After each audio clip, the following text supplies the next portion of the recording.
الحمد للہ عدد خلقہ ورضا نفسہ وزنة عرشہ ومداد کلماتہ والصلاة والسلام علی صفوة رسلہ وخیر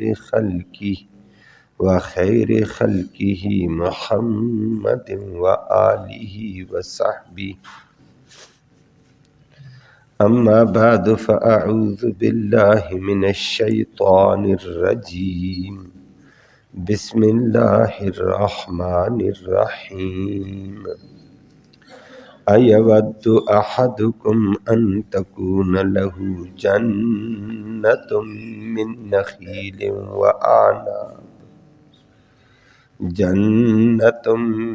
نخیل وأعناب تجری من تحتها الأنہار له فيها من كل الثمرات وأصابه الكبر وله ذرية ضعفاء فأصابها إعصار فيه نار فاحترقت كذلك يبين الله لكم الآيات لعلكم تتفكرون صدق الله العلي العظيم وبلغنا رسوله النبي الأمي الكريم قابل صد تکریم معزز سامعین کرام، اللہ کریم اللہ رحیم نے ریاکاری والے، دکھلاوے والے، نموش والے، احسان جتلانے والے حضرات کے صدقے خیرات کے اعمال کے ضائع ہونے کی ایک مثال دنیاوی حصی چیز سے دی ہے کہ تم خود غور کرو اور حقیقت کو سمجھو۔ اور وہ مثال آپ کے سامنے آتی ہے کہ ایک آدمی زندگی بھر محنت کرتا ہے، زندگی بھر محنت کر کے باغ لگایا، باغ میں ہر قسم کا پھل موجود ہے، اور بندہ محنت کر کے بڑھاپے میں چلا گیا، کمر کبڑی ہو گئی، اعضاء جواب دے گئی، اور اولاد اس کی اب پیدا ہوئی ہے وہ چھوٹی چھوٹی ہے، خود زندگی کی محنت ختم، اولاد کمزور، باغ کی محنت ہے، پھل تو تھا، لیکن اچانک آندھی آئی، آگ آئی، باغ کو خاک اور بنا دیا۔ بتاؤ اس بندے کا افسوس کتنا ہوگا، یہ اس کا غم کتنا ہوگا، اس کے اس غم کا مداوع کیسے ہو سکتا ہے؟ اللہ نے فرمایا ذرا غور کرو اور حقیقت کو سمجھو۔ لفظی ترجمہ سماعت فرمایا، سنو پھر یہی بات آ رہی ہے۔ فرمایا ایود، کیا چاہتا ہے، کیا پسند کرتا ہے، احدکم تم میں سے کوئی، کیا کہ وہ محنت کرتا رہے ان تکون کہ ہو جائے لہو اس کے لیے جنت ایک بڑا باغ، محنت کی ہے، کاشتکاری کی، باغ بنا دیا، من نخیل کھجوروں کے بھی باغ، و اعناب اور انگوروں کے باغ، تجری اور پھر ان باغوں کے سامنے چلتی ہیں، من تحتہا ان باغوں کے نیچے دائیں بائیں، الانہار طرح طرح کی نہریں پانی کی، ادھر نہر ادھر نہر، خوب شاداب باغیں، لہو پھر اس بندے کے لیے ہے، فیہا اس باغ میں، من کل الثمرات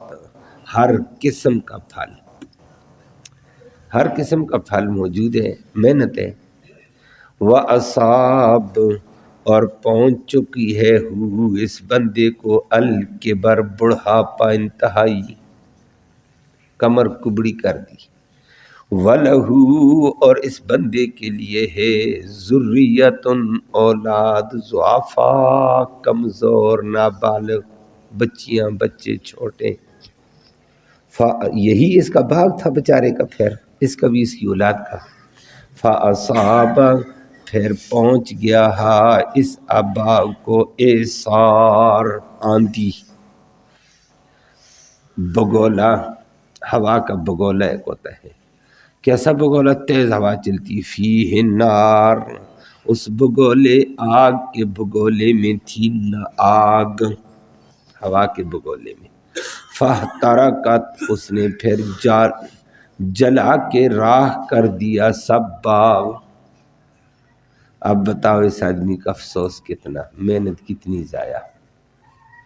فرمایا کذالک اسی طرح یبین اللہ بیان کرتا ہے لکم تمہارے سامنے الآیات اپنے احکام، لعلکم تتفکرون تاکہ تم غور و فکر کر کے مصیبتوں سے بچ جاؤ۔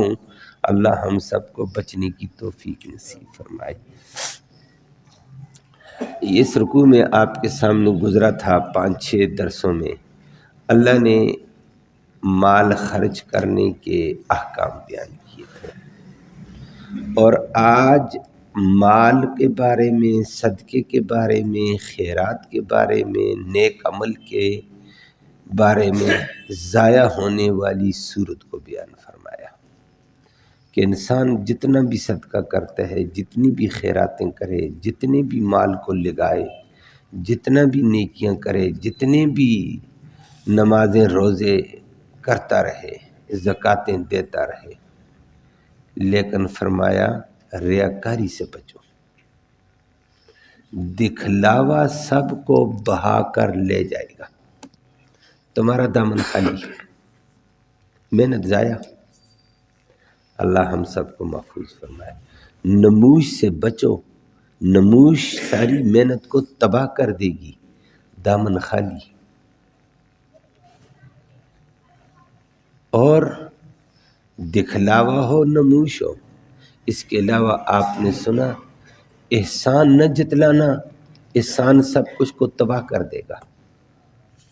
جس کو مال دیا اس کو اذیت نہ دینا، تانا نہ دینا، تحقیر نہ کرنا، سب کچھ ضائع ہو جائے گا۔ آج اللہ نے اس کی مثال دی ہے، اور مثال میں چند ایک باتیں غور کر کے دماغ میں رکھنی ہے، پھر سوچ لینے ہیں، حقیقت کھل جائے گی۔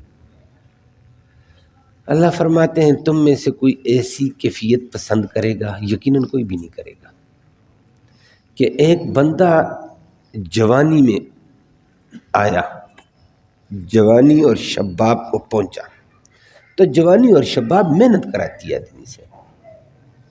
اب اس نے محنت کی ہے، خوب محنت کرنے لگا، اور محنت کرنے کے لیے اس نے ایک زمین ہموار کر دی، محنت کر کے رات بھر محنتیں، زمین کھودی، کاش کے قابل بنائی، اور اس میں طرح طرح کے جوانی کے اندر کھجوروں کے باغ لگا دیے کہ آج میری محنت ہے، چند سالوں کے بعد آنے والی کھجوریں میری معاش ہے، میرے بچوں کی ضرورت ہے، میرے دوستوں کا خرچہ ہوگا، میرے رشتہ داروں کا ایک تعاون ہو جائے گا مجھے۔ انگور کے باغ لگا دیے، کھجور کے باغ لگا دیے، دیگر باغات لگا دیے ہیں، فصل کے لیے الگ زمین کاشت کر دی ہے، اناج کے لیے الگ زمینیں موجود ہیں۔ اب اس نے محنت کر کے ایک زمین ہموار تیار کر دی، باغ بھی ہر قسم کے آ گئے، کھجور کا باغ بڑے عرصے میں تیار ہوتا ہے، لیکن اس نے جوانی میں محنت کر کے زمین ہموار کر کے لگایا کہ جب میں بوڑھا ہو جاؤں گا، کام کے قابل نہیں ہوں گا، یہی میری آمدنی، یہی میرا خرچہ، یہی میری ضرورت پوری کرے گا۔ آج محنت کل کھاؤں گا، آج محنت ہوگی کل میرے بچے بیوی سکون میں ہوں گے۔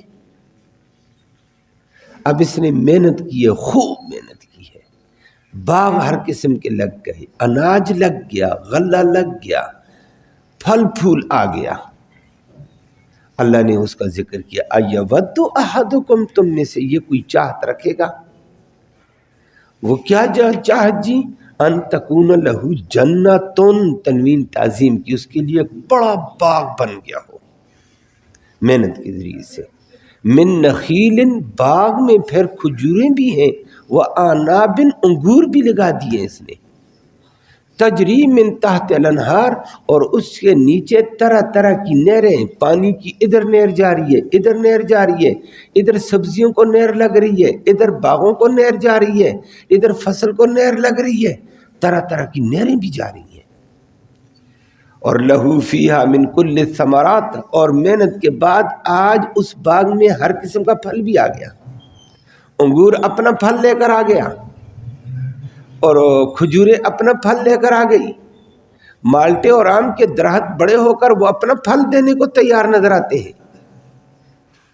فصلیں اپنی طرف سے ہر قسم سے تیار، اناج ہے، غلے ہیں، مکئی ہے، چاول ہے، گندم ہے، باجرہ ہے، ہر طرح کا غلہ اس کو مل گیا ہے، من کل الثمرات، ہر قسم کا دنیا کا پھل اس کو مل گیا، اور لہلہاتے کھیت ہیں، سبزیاں ہیں، سب کارآمد چیزیں ہیں، باغ کی ہر قسم، اناج کی ہر قسم موجود ہے۔ اور بندہ محنت کرتے کرتے سب تیار ہو گیا، لیکن واصابہ الکبر، اس کو بڑھاپا پہنچ گیا۔ بڑھاپا، کبر اس بڑھاپے کو کہتے ہیں جو ہڈیوں کو کمزور کر دے، کمر کو جھکا دے، کانوں کی سنوائی ختم، بینائی ختم ہونے کو جا رہی ہے، گرفت ختم ہے، گھٹنے کام چھوڑ دیں، بڑھاپا آ گیا۔ اب اس نے کہا چلو اسی وقت کے لیے تو میں نے یہ باغ لگایا تھا، وَلَهُ ذُرِّيَّةٌ ضُعَفَاء، ایک اور بات، محنت کر کے باغ بڑی آس والا، بڑی امید والا، ادھر سے کمائی کے اسباب نمبر 2 ختم، بڑھاپا آ گیا، مزید محنت کا حامل نہیں ہے، اب بوڑھا ہو کر محنت کون کرے گا؟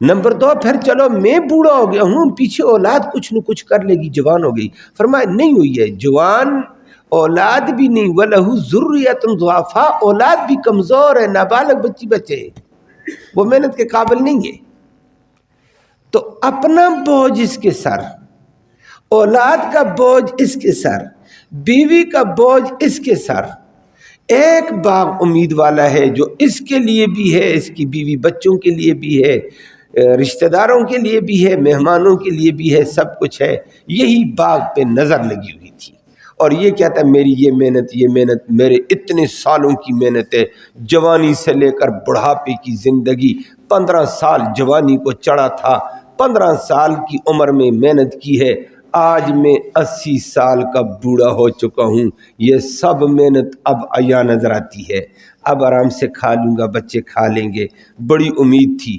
فَأَصَابَهَا إِعْصَارٌ، اچانک اس کو آ کر ایک آندھی کا بگولا پہنچا، فیہ نار، اس بگولے میں تھی آگ، فاحترقت، جیسے وہ آگ آ کر پڑی، ادھر سے لے کر ادھر تک باغ جلا کے خاک راکھ بنا دیا، باغ سارا جل گیا، غلے جل گئے، فصلیں جل گئیں، سارے فصلیں تباہ۔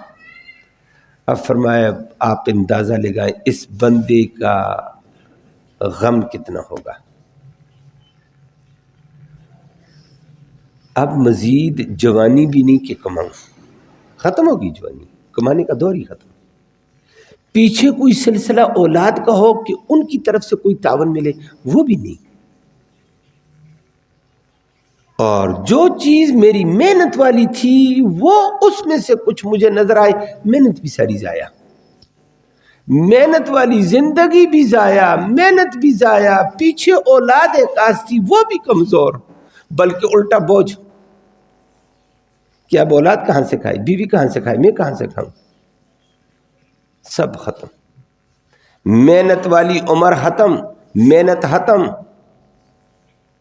اور اپنی فکر، اولاد کی فکر، آندھی نے سب کچھ خاک بنا دیا۔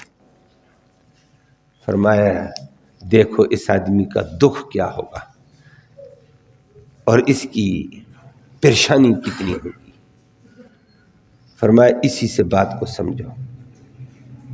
زندگی بھر تم نے صدقے کیے، خیراتیں کیں، نمازیں پڑھیں، روزے رکھے، زکاتیں دیں، نیکیاں کیں، یہ تمہارا باغ لگ رہا تھا، یہ تمہاری محنت کا باغ ہے. یہ نماز، روزہ، زکات، صدقہ، خیرات، یہ باغ جا رہا ہے جنت میں. ادھر صدقہ دیتے ہو وہاں ایک محل تیار ہوتا ہے، ادھر غریب کو جو دیتے ہو وہاں ایک محل تیار ہوتا ہے. ادھر جو نماز پڑھنے کے لیے آئے ہو ہر قدم کے اوپر وہاں ایک درخت لگا ہے. ادھر جو تم نے نماز پڑھی، نماز کے بعد وہاں ایک بہت بڑا پارک بن گیا آپ کے لیے، ایک بہت بڑا محل اس پارک کے اندر موجود ہے. یہ سارا کچھ آپ کے لیے تیار ہو رہا ہے. تیار کرتے کرتے کرتے پوری زندگی تیاری کی ہے. اب اس محنت کا پھل کھانا ہے. اب محنت کے قابل نہیں ہے. محنت یہی ہے، اسی کو کھاؤں گا، خود محنت کے قابل نہیں. تو اب زندگی ہو گئی ختم، فوت ہو گیا ہے. عمر جو تھی کمانے کی ختم، فوت ہو گیا. محنت بھی ختم. محنت تو عمر میں کی جاتی ہے. وہ میری محنت کی ہوئی میرے سامنے آ جائے. فرمایا نہیں آئے گی. کیوں؟ فرمایا اس کے اوپر آندھی آ گئی ہے. ریاکاری کی آندھی نے جلا دیا سب کچھ. دکھلاوے کی آندھی نے راکھ بنا دیے تیرے باپ. احسان جتلانے نے تیری ساری نیکیاں ویران کر دی ہیں. کسی کو اذیت اور تکلیف اور تذلیل اور تحقیر کی ہے، اس آندھی نے تیرا سب کچھ حقارت کر کے رکھ دیا. اب تیرے پاس عمر بھی نہیں مزید کمائے، جو کمایا ہوا وہ بھی خاک ہو گیا ہے. اور پیچھے کوئی اولاد کوئی سلسلہ جاری کرے، اولاد کمزور، وہ اپنے پاؤں پہ نہیں ہے. تیرے لیے کیا کرے گی؟ دامن خالی، ہاتھ ملتا رہے گا. افسوس. فرمایا یہی حال ہے کہ اپنی زندگی کی محنت کو ضائع نہ کرو. زندگی بھر کی محنت کرتے کرتے آخرت میں پہنچے کہ پھل ملے، وہاں سب کچھ جلا ہوا ہے. یہ کس نے جلایا؟ یہ دکھلاوے نے جلا دیا. یہ کس نے تباہ کیا؟ یہ فلاں چیز نے تباہ کیا. یہ کس نے تباہ کیا ہے؟ یہ ریاکاری نے تباہ کر دیا. یہ کس نے تباہ کیا ہے؟ یہ دکھلاوے نے تباہ کر دیا. یہ احسان جتلانے نے تباہ کر دیا. سب تباہ، خاک میں مل گیا سب کچھ. فرمایا وہاں عمر بھی نہیں مزید دوبارہ کمائی، ختم ہو گئی ہے. محنت بھی ختم ہو گئی ہے. پیچھے کوئی سلسلہ ہو کہ وہ جاری ہو جائے، کوئی ایک نیکی ہو، جیسے اولاد بھی ایک ذریعہ ہوتی ہے، کوئی نیکی کچھ بھی نہیں ہے. فرمایا یہ دامن خالی ہوگا. تو اسی سے بات کو سمجھو، ریاکاری سے، دکھلاوے سے، ان آندھی اور طوفانوں سے بچو. اللہ ہم سب کو بچنا نصیب فرمائے. اور نبی کریم صلی اللہ علیہ وسلم نے بھی اس کی مثالیں پھر بیان فرمائیں کہ انسان کی نیکیوں کو کھانے والی آگ بہت سری ہے. ان میں ایک یہ بھی ہے، آج کل یہ بھی ایک شیوا بن گیا ہے. اللہ سب کو ہدایت نے. مسجد میں دنیاوی بات کرنا. فرمایا مسجد میں باتیں کرنا نیکیوں کو ایسے کھا جاتا ہے جیسے آگ خشک لکڑ کو کھا جاتی ہے. اور آج کل مسجد میں آؤ ذکر کرو، مسجد میں آؤ اللہ اللہ کرو، قرآن پڑھو، نفل پڑھو، چپ ہو کر بیٹھ جاؤ. بات چیت جائز نہیں ہے. اگر اونچی بات ہے تو وہ قرآن و حدیث کے بیان کی ہو سکتی ہے. مسجد میں اونچی بات جائز نہیں ہے. چپ ہو کر بیٹھنا ثواب ہے. لیکن اگر بات کی، نیکی ضائع. نبی کریم صلی اللہ علیہ وسلم کی حدیث میں آتا ہے، نبی کریم صلی اللہ علیہ وسلم تشریف فرما دے، سنت پڑھ کر کسی تقاضے پر کلاس ختم ہوئی، بیٹھ گئی، ابھی جماعت کا ٹائم ہونا چاہتا ہے، جماعت کی انتظار. 2 بندے آئے، انہوں نے آتے ہی 4 سنت پڑھی، بیٹھ گئے. فرض پڑھیں گے نا، ابھی ظہر کی سنت تھے. وہ باتوں میں لگے. نبی کریم صلی اللہ علیہ وسلم نے اپنا طالب علم بھیجا، ان بندوں کو بلایا. نبی کریم صلی اللہ علیہ وسلم نے فرمایا سنتیں پڑھو، وضو کر کے پڑھو. نے کہا یا رسول اللہ وضو کر کے آئے تھے، سنت پڑھ لی ہیں؟ فرمایا تم نے باتیں کی، ان باتوں نے سنت کو آگ لگا دی ہے، جل گئے ہیں، اور ایسی آگ لگی تیرا وضو بھی چلا گیا، دوبارہ اپنا وضو کر تاکہ اس وضو سے گناہ دھل جائے اور دوبارہ سنتیں اپنے ٹھکانے پہ آئیں، وضو کر۔ اور ہمارا حال اس وقت مسجدوں کا، میں کہتا ہوں میں بڑا، دوسرا کہتا ہے میں بڑا، تیسرا کہتا ہے میں چودھری، چوتھا کہتا ہے میں ملک صاحب، چوتھا کہتا ہے میں فنحان صاحب، میں ہوں، میری چلتی ہے۔ ارے مسجد کے اندر یہ بھی وبال ہے، جیسے یہ فرمایا فَأَصَابَهَا إِعْصَارٌ فِيهِ نَارٌ فَاحْتَرَقَتْ، اسی طرح نبی کریم صلی اللہ علیہ وسلم نے فرمایا غیبت انسان کے ساری نیکیوں کو کھا جاتی ہے۔ جس طرح یہ میں نے ایک مثال دی ہے، دوسری غیبت نبی کریم صلی اللہ علیہ وسلم نے فرمایا سب کچھ کو تباہ کر دیتی ہے۔ جو یہ آندھی ہے، یہ دکھلاوے والی آگ تھی، ریاکاری والی آگ ہے۔ مسجد میں باتیں کرنے والی آگ الگ نیکیوں کو تباہ کرتی ہے، غیبت الگ نیکیوں کو جلا دیتی ہے۔ بہت ساری ایسی آندھی اور طوفان ہیں جو نیکیوں کو ملیا میٹ کر کے رکھ دیتی ہیں۔ نبی کریم صلی اللہ علیہ وسلم نے فرمایا اس تباہی سے بچو، اور یہ نیکیوں کو تباہ کرنے والی چیزیں ہیں، اور اپنے آپ کو بچاؤ۔ اور یہ ریاکاری دکھلاوا، معمولی نیکی ہو یا بڑی نیکی ہو، یہ سب کو ضائع کر کے رکھ دیتا ہے۔ اللہ ہم سب کو محفوظ فرمائے۔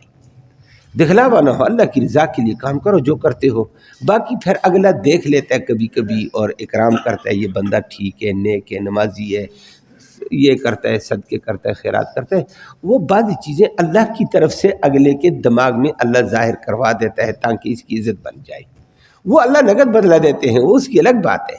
وہ ابو ہریرہ رضی اللہ تعالیٰ عنہ نے خود عرض کیا یا رسول اللہ میں دکھلاوے سے بچتا ہوں جب سے آپ نے مجھے بتایا، لیکن میں اصحاب صفہ کا طالب علم تھا، طالب علم دیر تک پڑھتے رہتے ہیں، پھر دماغ تھک گیا نا، بدن سارا تھک جاتا ہے بندے کا، باقی جسمانی تھکاوٹ اتنی مشکل نہیں ہوتی جتنی دماغی تھکاوٹ ہوتی ہے۔ یہ علماء اور طلباء اور پڑھنے والوں کی دماغی تھکاوٹ ہوتی ہے، پورا بدن کنٹرول ہو جاتا ہے۔ تو اسی لیے نبی کریم صلی اللہ علیہ وسلم نے ابو ہریرہ کو اجازت تھی رات کو وتر پڑھ کر سویا کر، کیا پتہ سحری کو نہ اٹھے وتر رہ نہ جائے۔ لیکن ابو ہریرہ کہتا رضی اللہ تعالیٰ عنہ کہ یا رسول اللہ میں سحری کو اٹھ جاتا ہوں، اور الگ کونے میں کھڑے ہو کر، اصحاب صفہ کا طالب علم تھا نا، مسجد نبوی ان کا اصحاب صفہ کا چبوترا تھا سامنے مسجد نبوی، اس میں کبھی سو بھی گئے، کبھی بیٹھ کر پڑھتے بھی تھے، سب نظام تھا۔ تو میں کونے میں ہو کر نماز پڑھتا ہوں کہ میں نے اللہ کے لیے پڑھنی، اللہ دیکھ رہا ہے۔ لیکن پڑھتے پڑھتے پڑھتے فارغ ہوتا ہوں تو طالب علم ہوتے ہیں، بہت سے اٹھے ہوتے ہیں علماء طلباء، تو وہ کوئی مجھے دیکھنے کے لیے آتا ہے، ابو ہریرہ کدھر ہے، اس سے یہ بات پوچھتے ہیں، وہ آتے ہیں تو میں آگے تشہد میں ہوتا ہوں یا قیام میں ہوتا ہوں، بات سمجھ آئیے۔ تو جب وہ اس حالت میں مجھے دیکھ کر چلے جاتے ہیں کہ چلو یہ تو نماز پڑھ رہا ہے، تو مجھے ان کا یہ دیکھنا بہرحال مجھے اچھا لگتا ہے کہ مجھے دین سے دور دیکھیں یہ بری بات ہے، دین میں مصروف دیکھا یہ اچھی بات ہے۔ تو یا رسول اللہ یہ بھی دکھلاوا ہوگا، میں نے تو اللہ کی رضا کے لیے چھپ کر کھڑا ہوا، بعد میں کسی نے دیکھ لیا، میں نے کہا چلو دین کی حالت میں دیکھا نا، کسی بری حالت میں تو نہیں دیکھا۔ نبی نے فرمایا نہیں نہیں ابو ہریرہ، جو دل کی نیت سے تو نے کام کیا اللہ اس کے اوپر اجر دے چکا، اور بندے تیرے پاس تہجدوں کے دوران پہنچا کر تیرے تہجد دکھا دیے، تیرا رونا دکھا دیا، تیرا دہونا دکھا دیا، یہ اللہ نے دنیا میں نقد بدلہ دیا تجھے، اور دنیا والے تیری تعریف کرتے ہیں ابو ہریرہ پڑھتا بھی ہے اور تہجدوں میں روتا بھی ہے، یہ اللہ نے تیری عزت کا، تیرے عظمت کا ایک نقد بدلہ تجھے دنیا میں دیا، اصل بدلہ آخرت میں ملے گا۔ دل میں ارادہ نہ ہو دکھلاوے کا، ویسے اللہ کی طرف سے ہو جائے تو کوئی بات نہیں، لیکن نیت نہ ہو کہ کوئی یہ کرے وہ کرے۔ فرمایا کذالک یبین اللہ لکم الآیات لعلکم تتفکرون، اللہ اس طرح کھول کھول کر اپنے احکام بیان کرتا تاکہ تمہیں غور و فکر ہو اور تباہی سے بچ جاؤ۔ تو اس رکوع کے اندر صدقہ خیرات کے حوالے سے اللہ نے بڑی شرائط ذکر کی کہ جس طرح بیج ڈالتے ہو تو عمدہ بیج ہو، صدقہ دو تو عمدہ چیز دو، نمبر 2 سنت طریقے کے مطابق دو، نمبر 2 مستحق کو دو، کرامت جگہ استعمال کرو، نمبر 4 کہ اس میں احسان نہ جتلانا، نمبر 5 پھر جس کو دی اس کو، نمبر 5 اس کی تذلیل اور تحقیر نہ کرنا، نمبر 6 ریاکاری سے بچنا، دکھلاوے سے بچنا، سب کچھ ویران نہ ہو جائے۔ یہ چند شرائط کا ذکر کر کے فرمایا پھر تمہاری نیکی اور صدقے کارآمد۔ اگر ایسے ہو گیا، ان شرطوں پر پورے نہیں اترے تو یہ سب کچھ ضائع۔ اللہ ہم سب کو دین کی سمجھ اور اطاعت کی توفیق نصیب فرمائے۔ اللہم صلی وسلم دائما ابدا علی حبیبک خیر الخلق کلہم۔ اللہم انا نسألک الہدی والہدی والعفاف والتقی والغنی۔ اللہم اہدنا واہدنا بہ وجعلنا سببا لمن اہتدی۔ یا اللہ تو رحمت کے فیصلے فرما، کوتاہیوں کو معاف فرما، صغیرہ کبیرہ گناہوں کو معاف فرما۔ خطا کار ہیں، گنہگار ہیں، تیرے بندے ہیں مولا، تو عفو درگزر فرما دے، دونوں جہانوں کی سرخروئی نصیب فرما، ذلت اور رسوائی سے سب کو محفوظ فرما، امن و سلامتی نصیب فرما۔ یا اللہ اپنے دین کے تقاضوں کو دین ہی کی شرائط کے مطابق پورا کرنے کی توفیق نصیب فرما۔ ہر قسم کی تباہی سے، دنیاوی تباہی، اخروی تباہی، ریاکاری، دکھلاوا، نموش، ان ساری چیزوں سے ہاں ساری امت کو محفوظ فرما، ہم سب کو محفوظ فرما، اپنی رضا، اپنی للہیت، اپنا اخلاص نصیب فرما۔ یا اللہ اس سننے سنانے کا ایصال ثواب ہمارے اعزاء قارب جو دنیا سے فوت ہو چکے ہیں ان کی روح کو اس کا ثواب پہنچا دے۔ ہمارے کل ایک عزیز فوت ہو گئے تھے، ان کے جنازے میں چلا گیا تھا، دعا فرمائے اللہ اس درس کا ثواب ان کی روح کو نصیب فرمائے، ان کے درجے بلند فرمائے، اللہ ان کی نیکیوں کو قبول فرما، اللہ ان کی کمی کوتاہیوں کو اپنے فضل سے معاف فرما، اور جتنے بھی فوت ہوئے اللہ سب کو معاف فرما، زندوں کو ہدایت اسلام نصیب فرما، بیماروں کو اپنے فضل سے شفا نصیب فرما، اسپتالوں میں بیمار، گھروں میں بیمار سب کو شفا نصیب فرما۔ ہمارے درس کے ساتھی عمران صاحب، ان کے دوست کی اہلیہ بیمار ہیں، والدہ شدید بیمار ہیں، دعا فرمائے اللہ ان کو صحت کاملہ عاجلہ مستمرہ نصیب فرمائے، اور بھی جتنے بیمار ہیں جو دعاؤں کا کہا نہیں کہا، یا اللہ تو سب کو جانتا ہے، سب کو شفا نصیب فرما۔ صلی اللہ تعالی علی خیر خلق محمد و آلہ وسلم۔ استغفر اللہ۔